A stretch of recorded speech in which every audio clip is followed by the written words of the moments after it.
Hello everybody and welcome back to the Analytical Lion. I'm Josh Davis, Penn State football scout, but today I'm taking my bias out of the equation because today I'm going to be doing a review of Oregon football.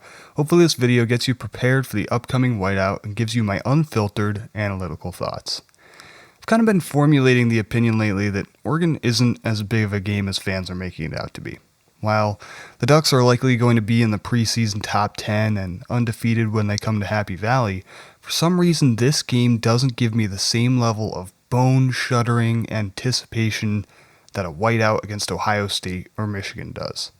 I should care about playing Oregon. They were the number one team in the country last year and also beat Penn State in a tightly contested Big Ten championship game. I like to say that proximity doesn't matter anymore in college football, with conference realignment and NIL making recruits and teams travel all over the United States to play football. But growing up in State College, Pennsylvania, I don't think I've ever met a single Oregon fan before. It's a small university, thousands of miles away, with an unimpressive football history, and playing them feels like a non-conference game. The two teams have only played 5 times ever, twice since 1965, with one of them coming last year. Oregon has played Ohio State 4 times in just the last decade, which could become a sort of secondary rival for both of the schools.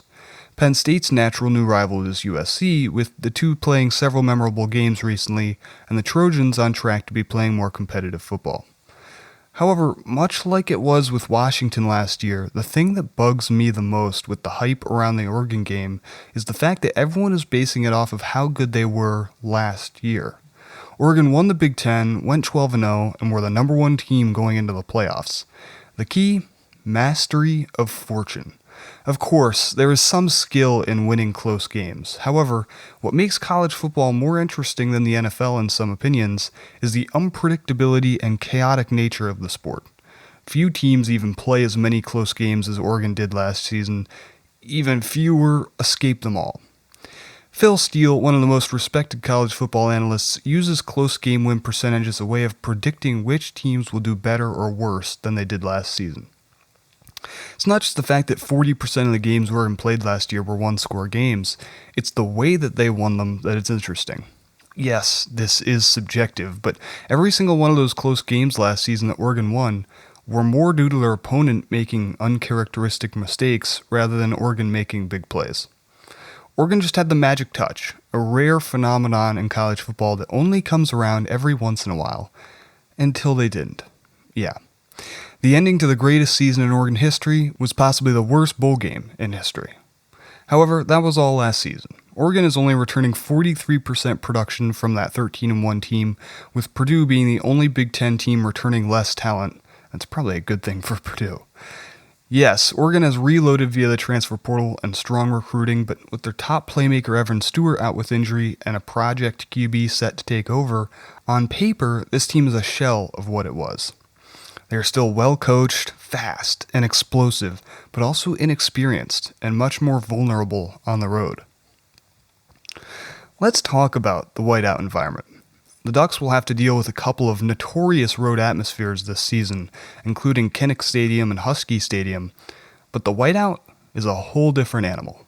College football fans haven't seen the whiteout at full power in a while, due to Fox taking the biggest PSU games for Big Noon, but fans will be so eager to create a memorable moment that it won't matter that it's not against Ohio State or Michigan. You could say that it's been 6 years since we saw the true force of the whiteout on display, and I think a potential top 10 rematch against Oregon could bring it back out again. I can personally think that Oregon isn't a marquee game, but what matters is the voices of the 110,000 fans in white in Beaver Stadium. There are a couple of other factors that could feed into this game being especially prominent. First, if you take a peek at Penn State's schedule for this season, it's extremely top-heavy, even more than usual.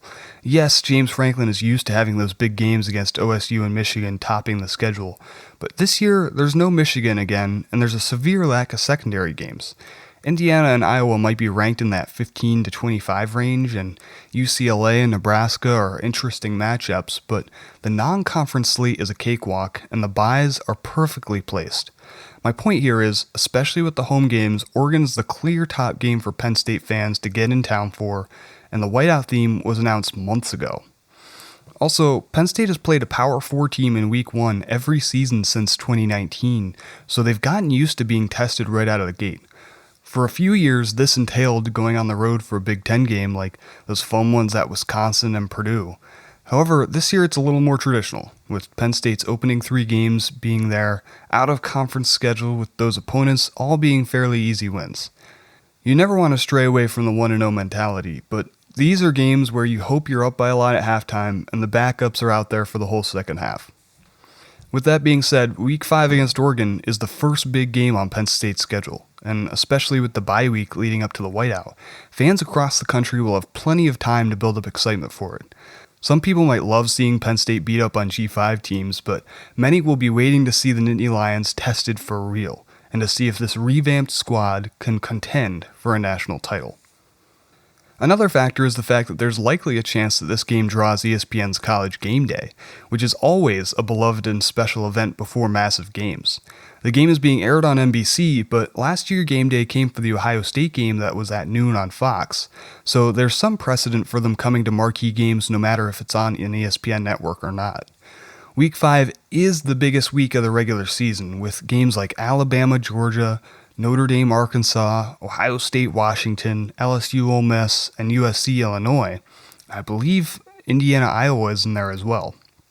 However, Georgia happens to host not just one, but 2 of the most anticipated matchups of the season, with Alabama heading to Atlanta in Week 5, and then Texas in Week 12. And especially if Texas gets off to a hot start beating Ohio State in Week 1, it would make sense for Game Day to come to the Whiteout and then wait to go to Athens until the Texas game. No matter what, I say all this to say every Penn State fan should be super excited for the Oregon game this year. I already have my 2025 Whiteout shirt ready to go.